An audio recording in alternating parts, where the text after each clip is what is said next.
Okay, prior to putting the engine back in, there's one little thing that I want to do, which typically is a good idea before ever putting an engine back in a car, and that is checking the transmission front seal. And for all intents and purposes, even if you feel it's still good, it's always worth changing it out anyway, because the few moments it takes to pull the old one out and change it out to a new one is worth running the risk of finding out that your seal leaks and then you have to pull the engine right back out to get to it. But as you can see, we got the bell housing of the transmission and the torque converter sitting right there. I will have to pull that starter off, but after I pull the torque converter out, the front seal will be accessible and able to be removed easily, and then the new one will just have to be tapped back in, carefully of course. So I'm going to go ahead, pull the stuff apart, get to the seal, and get that replaced real quick so we could start getting into the installation of the engine. More power. Okay. Even though I originally thought this alternator was bad because it wasn't charging, I still feel that I need to look at the other circuits on the regulator and whatnot, because this was a spare alternator for the other engine we had that we pulled out. But anyway, I'm putting it back on because really in order to start it, I need the alternator on with all the belts hooked up to it. But we already put these brackets on previously, and even though this alternator was actually on a big block, I made it more or less fit in this small block here. And of course, I'm sure anybody who's worked on a car in their youth knows the routine of using things like spacers and whatnot to make stuff fit where it originally would not fit. So that's basically what we did here. Between using different size bolts, a combination of washers and large nuts, we pretty much make our own little Frankenstein assembly of crap to allow us to put stuff together as needed. Now obviously, if I really planned on keeping this engine in this car for the long term, I'd probably take the time to get an entire outfit that accommodates all the accessories. But since this isn't a permanent setup, this is what we're going with. But yeah, alternators in here. There's a little bolt right here for tensioning. I'm gonna have to take this other belt off in order to get the other belt on for the alternator.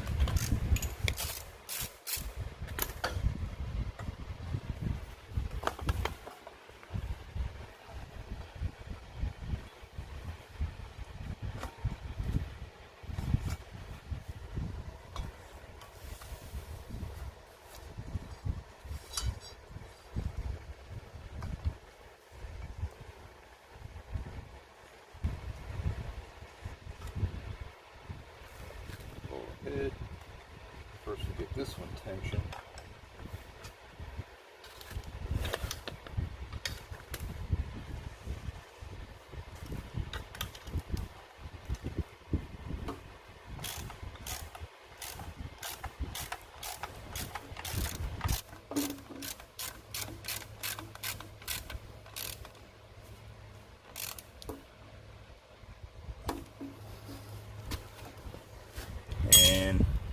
The alternator is on.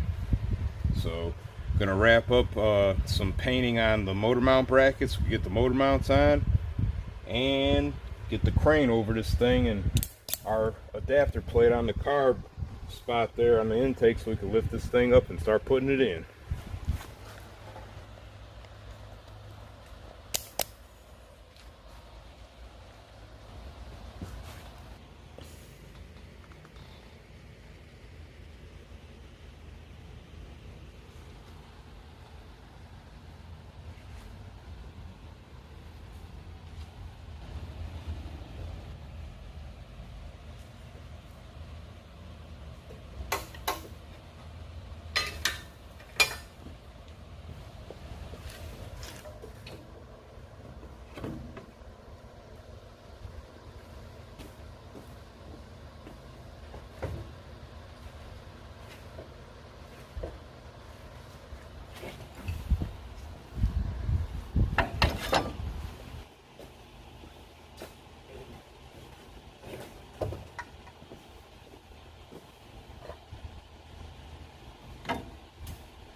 Finally got the transmission mated up evenly to the block. Go ahead and get another one of these bolts in.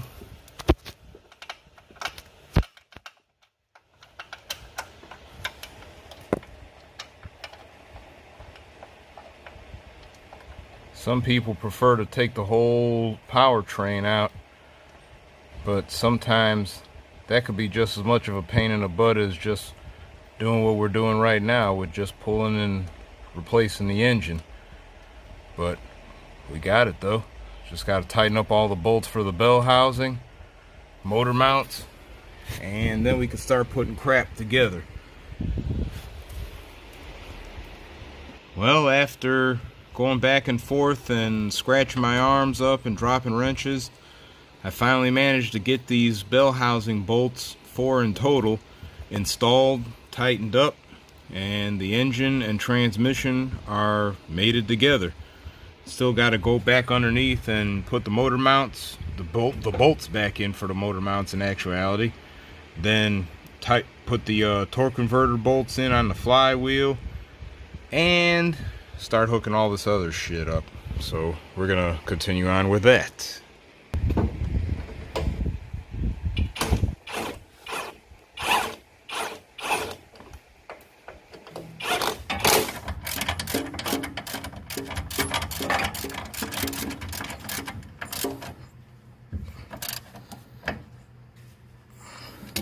Alright, well, nestled nicely underneath the car while it's on a jack, looking at the torque converter, got the flywheel ears with the two bolts actually on the torque converter, and these things actually have to be positioned in the right way to get both bolts in at the same time. There is an order, mainly because of engine balance and purposes, so this stuff can't just go on any old way. It all has to go together in a specific manner. We got the orientation proper right now. We got 2 bolts in simultaneously. I'm going to tighten them up, rotate the engine some more, and get the remaining 2, and we'll be done with the torque converter. And then we'll move on to the exhaust manifolds. Alright, still underneath the car. Managed to get the right exhaust manifold flange installed, and yeah, it's a little bit of a pain in the butt. Got to be able to get a wrench on the head of the bolt and then be able to get your hands in the right position to be able to turn the ratchet in the tight quarters that are present, as you can see. But either way it goes, we got this one in. I'm gonna go ahead and get the other side done. Then we should be able to go topside and be able to start working on everything up there, because pretty much the hardest stuff will be done at that point. So let's get to the other side. Well, we got the other manifold flange in place, all bolted up, solid, ready to go. I'm going to get out from underneath this dirty car on this dirty floor and start working on top on the engine. So catch you topside.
creaky legs sort of with it.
Stations that deserve the Nobel Prize for ingenuity.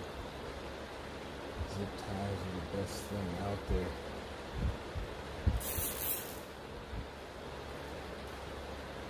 I love zip ties.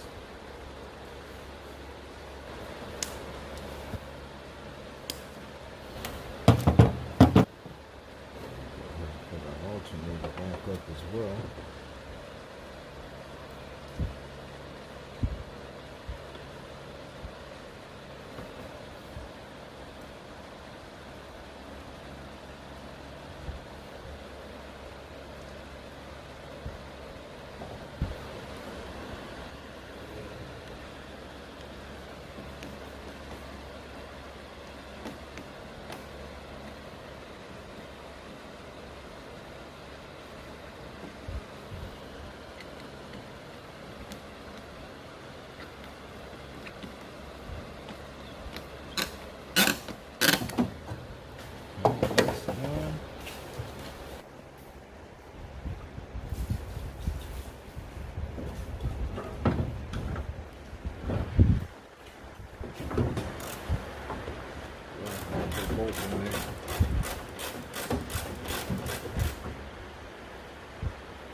Alright, at this point, minus a couple little odds and ends, we pretty much have everything hooked up. Alternator is hooked back up, fuel line is hooked up to the carburetor is hooked up, choke cable, throttle and transmission linkages are hooked up on the other side.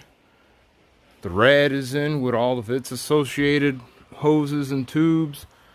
Power steering is in. The exhaust is in, as we previously mentioned, heater hoses, all that stuff. Only thing really left are a couple of vacuum lines, PCV valve, and we just gotta verify the wiring connections for the new distributor and put some oil and fluids in here, and and a battery, of course, and we should be ready to try to crank this thing over.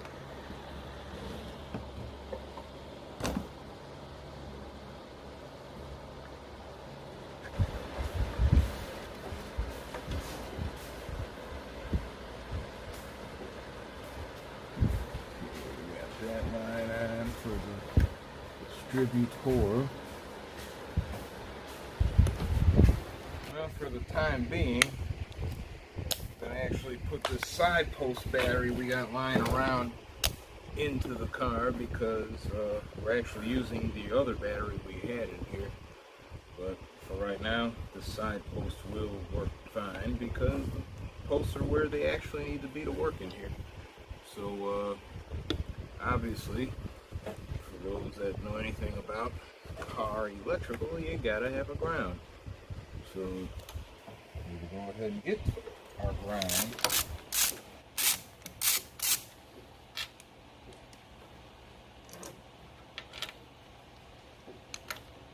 And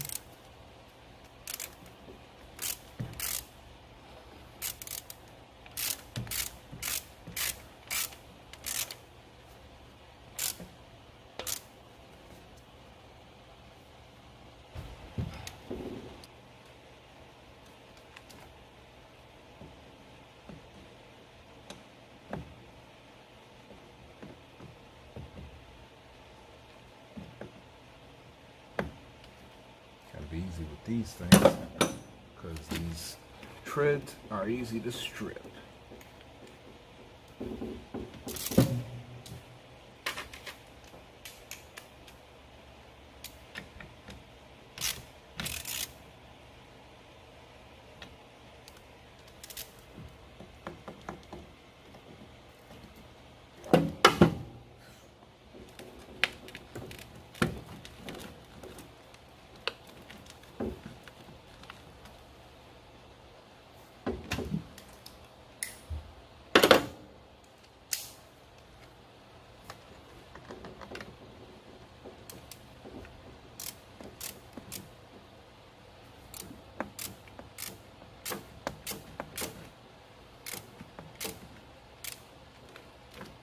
Be surprised this battery ain't dead.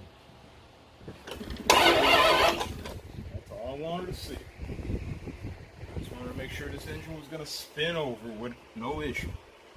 So yeah, engine spins over. I need to put the real battery in here and not mess with the side post shit. Get the distributor hooked up, get some oil and a filter in here, and get some fans on here. Oh, we should be ready to rock and roll.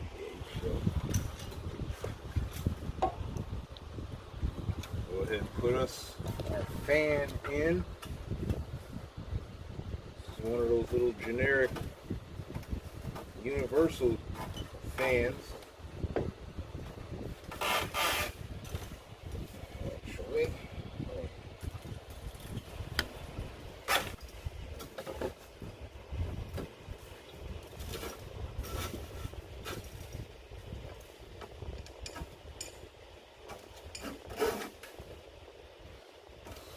be enough for the time,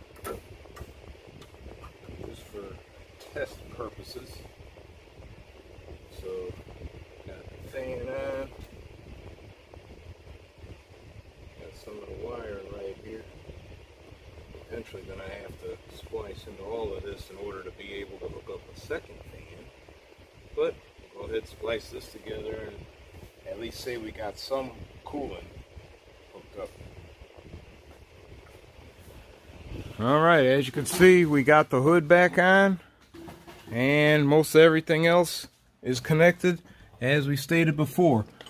Got the 2 extra wires on the distributor I needed to hook up, a power feed from the ignition line, and the green wire being for the tack or ground. I do plan on putting a tack in here, so I made sure to run a long length of green wire to the inside, and that there is routed along the same paths as the other wiring and up to the steering column where I would end up mounting a tack. So I got plenty of wire there for the tack or to hook it up to ground when that time comes. And of course we got a battery in there. We did a quick crank over just to verify the thing actually turns, and all of that is good. So lastly, we just have to put in some fluids and everything and see what happens.